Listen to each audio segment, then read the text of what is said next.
دعا یہ فرمائی سرکار دو عالم صلی اللہ علیہ وسلم نے، اللہم انی اسألک من خشیتک ما تحول به بیننا و بین معاصی، کہ اللہ میں آپ کی خشیت میں سے اتنا حصہ مانگتا ہوں جو میرے اور گناہ کے درمیان رکاوٹ بن جائے، حائل ہو جائے۔ یعنی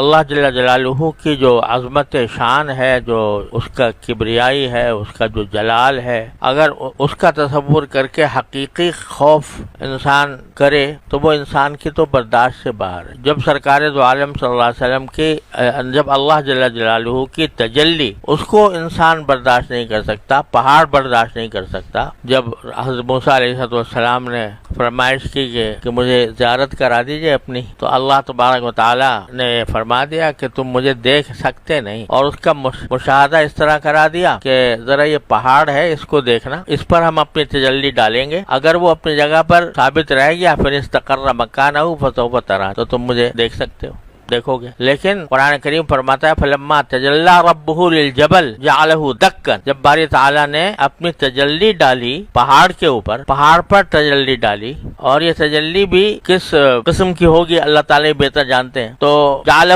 دکا، پہاڑ کو ریزہ ریزہ کر، وخر موسیٰ صاعقہ، موسیٰ علیہ السلام بے ہوش ہو کر گر پڑے۔ خود موسیٰ علیہ السلام پر نہیں ہوئی تھی تجلی، پہاڑ پر ہوئی تھی، پہاڑ گر پڑا، ریزہ ریزہ ہو گیا، اور موسیٰ علیہ السلام صرف پہاڑ کے نظارے کو دیکھ کر بے ہوش ہو گر گئے۔ تو جب تجلی ہو بغیر جلال کے، وہ تجلی کوئی جلال کے ساتھ تو نہیں تھی، وہ تو جمالی کے ساتھ، جب بغیر جلال کے تجلی ہو تو وہ انسان برداشت نہیں کر سکتا، انسان کیا پہاڑ برداشت نہیں کر سکتا، تو اگر تجلی ہو جلال کی اعوذ باللہ تو پھر انسان کیسے برداشت کر پائے گا؟ لہذا مطلب یہ ہوا کہ آپ کی خشیت کی جو حقیقت ہے، یعنی خوف کی جو حقیقت ہے، وہ تو ہماری برداشت سے باہر ہے، تحمل سے باہر ہے، لیکن اتنا خوف ہمیں عطا فرما دیجئے کہ جو ہمیں ہمارے اور گناہوں کے درمیان حائل ہو جایا کرے، کہ جب کسی گناہ کا موقع آئے یا گناہ کا داعیہ پیدا ہو، گناہ کرنے کو دل چاہے، تو آپ کی خوف اتنا آ جائے ہمیں کہ جو ہمیں اس گناہ سے روک دے۔ اسألک خشیتک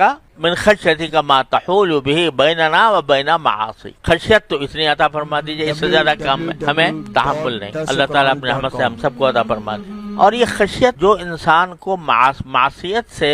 روکتی ہے، یہ خشیت یہی مطلوب بھی ہے، یہی مانگی بھی گئی ہے، اللہ تعالیٰ سے دعا بھی اسی کی مانگی ہے، لیکن یہ حاصل کیسے ہو؟ یعنی دعا تو بے شک کرتے ہی رہنا چاہیے، اللہ تبارک و تعالیٰ ہم سب کو عطا فرمائے، اور دعا کرتے بھی رہنا چاہیے، لیکن یہ ایسی اس حد تک خشیت ہو جائے کہ جب گناہ کا موقع آئے یا گناہ کی خواہش پیدا ہو تو اس وقت یہ خشیت آ کر بیچ میں آڑ بن جائے۔ یہ کس طرح ہو؟ تو اس کے لیے ضرورت ہے اللہ جل جلالہ کے ساتھ تعلق، جتنا تعلق باللہ، تعلق مع اللہ قوی ہوگا اتنی ہی یہ خشیت حاصل ہوگی۔ اللہ تعالیٰ کے ساتھ تعلق جتنا کمزور ہوگا اتنا ہی انسان کو یہ خشیت اتنی حاصل نہیں ہوگی جو اس کو گناہ سے روک سکے۔ وجہ اس کی یہ ہے کہ دل میں باری تعالیٰ کے ساتھ تعلق ابھی تک جمع ہوا نہیں، مضبوط نہیں، تو جب کوئی موقع ایسا آتا ہے جہاں پر کہ نفس اور شیطان کسی ایک طرف لے جا رہے ہوں، تو اس وقت چونکہ تعلق مضبوط نہیں ہے اللہ تبارک و تعالیٰ کے ساتھ، دل میں پیوست نہیں ہوا، اس واسطے بندہ ہزار تعبیریں کر کے وہ اگر خشیت کو تھوڑی بہت آتی بھی ہے تو اس کو دبا دیتا ہے۔ اس کی مثال یوں سمجھے کہ کوئی بے حیائی کا کام ہے، اعوذ باللہ، آج کل تو بے حیائی کا سیلاب ہے، بے حیائی کا کام ہے، اگر دل میں وہ بے حیائی کا کام کرنے کا خیال آیا، خواہش پیدا ہوئی کہ یہ کام کر کے میں لذت لے لوں، میں مزہ لے لوں، تو ایک عام آدمی بھی جب وہ کام کر رہا ہو یا اس کا داعیہ پیدا ہو رہا ہو، دل مچل رہا ہو کہ وہ کام ضرور کروں، باپ آ کے کھڑا ہو گیا سامنے، کہاں جائے گا وہ داعیہ، کہاں جائے گی وہ خواہش، جو کہہ رہے جی مجبور ہو گیا، میں خواہش سے مجبور ہو گیا، نفس کے ہاتھوں مجبور ہو گیا۔ ارے بھائی، جس وقت وہ نفس کے ہاتھ مجبور ہو رہے ہو اس وقت میں تمہارا باپ آ کے کھڑا ہو جائے، تمہارا بھائی آ کے کھڑا ہو جائے، تمہاری ماں آ کے کھڑی ہو جائے، تمہارے استاد آ کے کھڑے ہو جائے، تو وہ رہے گی وہ خواہش؟ کہو گے جی میں کیا کروں، مجبور ہو گیا، استاد کے سامنے بھی کر رہا ہوں، باپ کے سامنے بھی کر رہا ہوں، بھائی کے سامنے بھی کر رہا ہوں، کیوں نہیں؟ کیوں اس وقت وہ خواہش دب جاتی ہے؟ کیوں رکاوٹ پیدا ہو جاتی ہے؟ کیوں تم ایک دم سے اس سے باز آ جاتے ہو؟ اس لیے کہ اپنی بدنامی کا خوف اور لوگوں کے دلوں میں اپنے فسق و فجور کا خیال آنے کا خوف